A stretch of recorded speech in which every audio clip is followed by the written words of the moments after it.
यानंतरची बातमी ऐरोलीमधून कॉम्प्युटर क्लासेसच्या मालकाला आता चोप दिल्याची घटना घडली आहे। शिक्षिकेचा विनयभंग केल्याचा आरोप रबाळा पोलीस स्थानकामध्ये आता दाखल करण्यात आलेला आहे। आरोपी संदीप पाटील पोलिसांनी याला अटक केलेली आहे। तरुण शिक्षिकेच्या कुटुंबियांनी क्लासेसच्या मालकाला आता चोप दिलेला आहे।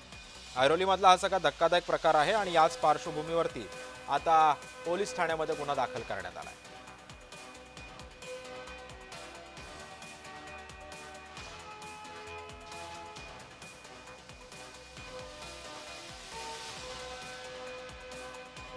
आपण एक दृश्य पाहतोय।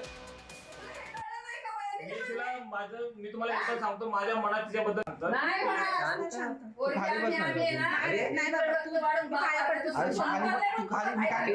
त्याला भाषा समज नाही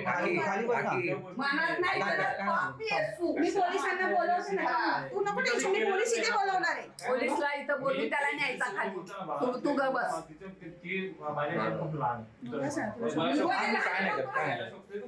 काय खाली आई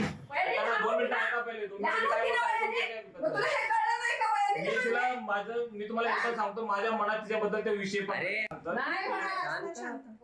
त्यामुळे आपण पाहतोय की महिलांच्या सुरक्षेचा प्रश्न वारंवार ऐरणीवरती येत असतो। मात्र अशाच पद्धतीनं आता ऐरोलीमध्ये सुद्धा आता अशाच प्रकारचा काहीसा प्रकार घडलेला आहे। कॉम्प्युटर क्लासेसच्या मालकाला सुद्धा आता या शिक्षिकेच्या घरच्यांनी जो आहे तो चोप दिलेला आहे।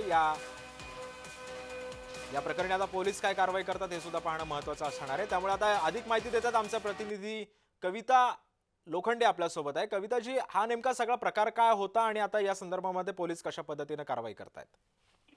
नक्कीच सिद्धेश, अतिशय धक्कादायक घटना जी आहे नवी मुंबईमध्ये घडलेली पाहायला भेटते। ऐरोली सेक्टर 3 मध्ये SIT कम्प्युटर क्लास आहे आणि या क्लासमध्ये एक शिक्षिका शिकवण्यासाठी जात होती। नुकतीच कम्प्युटरचं बेसिक ट्रेनिंग देण्यासाठी ही शिक्षिका या SIT क्लासमध्ये रुजू झाली होती आणि कामावर या क्लासमध्ये गेल्यानंतर जे क्लासचे मालक आहेत संदीप पाटील यांनी तिच्याशी विनयभंग केल्याची घटना जी आहे ती घडलेली आहे। या शिक्षिकेने तात्काळ रबाळे पोलीस ठाण्यात या संदर्भात गुन्हा दाखल केलेला आहे। रबाळे पोलिसांनी आरोपी संदीप पाटील यांना ताब्यात देखील घेतलेलं आहे। एकूणच या घटनेनंतर जे आहे शिक्षिकेचे कुटुंबीय देखील क्लासमध्ये दाखल झाले होते। त्यांनी देखील या मालकाला जो आहे तो चोप दिलेला आपल्याला पाहायला भेटतोय। एकूणच आता रबाळे पोलीस जे आहे या क्लासच्या मालकाविरोधात गुन्हा दाखल केला असून मालकाला तात्काळ अटक करून आता याच्यावर काय कारवाई होणार हे पाहणं महत्त्वाचं ठरणार आहे। जर क्लासमध्ये जर शिक्षिकाच